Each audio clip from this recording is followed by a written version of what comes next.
La résistance au changement, c'est inévitable. Et c'est vrai que c'est agaçant. On voudrait que les choses bougent et on dépend de la bonne volonté de gens qui, eux, trouvent que tout était mieux avant. Et c'est vrai que parfois, nous aussi, on trouve que certains changements apportent peut-être plus de problèmes que de vraies solutions. Alors prenons 2 minutes pour voir ensemble comment gérer les résistances au changement.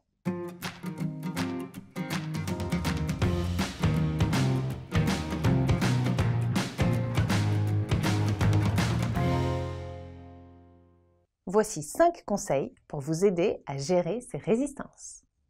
1. Impliquez vos collaborateurs dès que possible. Bien sûr, on ne peut pas toujours tout dire, ne serait-ce que d'un point de vue juridique. Mais plus vous associez en amont votre équipe à l'analyse de la situation et de différents scénarios possibles, plus vous lui laissez le temps de s'approprier les enjeux et le sens du changement. 2. Écoutez attentivement. Si des résistances au changement apparaissent dans votre équipe, il vous faut comprendre pourquoi.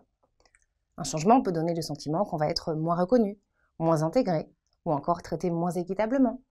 Il peut y avoir la peur d'échouer, la peur de l'incertitude, ou encore celle d'enfreindre des valeurs auxquelles on est attaché. Selon les cas, les réponses à apporter seront très différentes. Et puis le simple fait d'être écouté est sans doute déjà une attente. 3. Donner du sens. Le pourquoi du changement est au moins aussi important que le quoi et le comment. Plus vous pourrez rattacher le changement à la mission de votre organisation et au bénéficiaire final, plus vous obtiendrez de l'adhésion. 4. Rassurer sur ce qui ne change pas.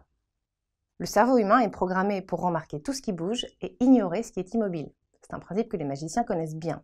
Il est donc important de faire prendre conscience de tout ce qui n'est pas affecté par le changement, de tout ce qui est préservé, confirmé, voire renforcé. 5. Donner des détails concrets. Vos collaborateurs ont besoin de comprendre précisément ce qui est attendu d'eux et comment ils vont être aidés. En résumé, impliquez vos collaborateurs dès que possible, écoutez attentivement, donnez du sens, rassurez sur ce qui ne change pas et donnez des détails concrets. Et voilà, c'était gérer les résistances au changement en 2 minutes.